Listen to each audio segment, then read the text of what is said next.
Calon gubernur dan wakil gubernur Bali terpilih Wayan Koster Giri Praste mengikuti serah terima jabatan sehari setelah dilantik Presiden Prabowo.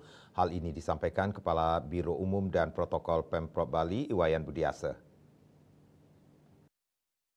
Pihaknya sudah mempersiapkan acara Sertijab yang dilaksanakan pada Jumat 7 Februari 2025 di Gedung Kesiaran Nawot Taman Budaya Art Center.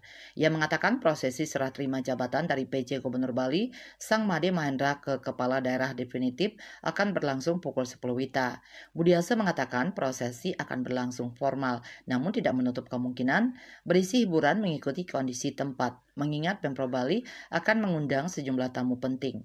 Jelang pergantian kepala daerah, PJ Gubernur Bali sendiri sudah mulai mengemasi barang-barang pribadi serta dokumennya di rumah jabatan Jaya Sabha dan kantor. Namun setelah serah terima jabatan, kepala daerah terpilih tidak langsung menempati rumah jabatan sebab akan dilakukan renovasi bangunan gedung dan pembersihan terlebih dahulu.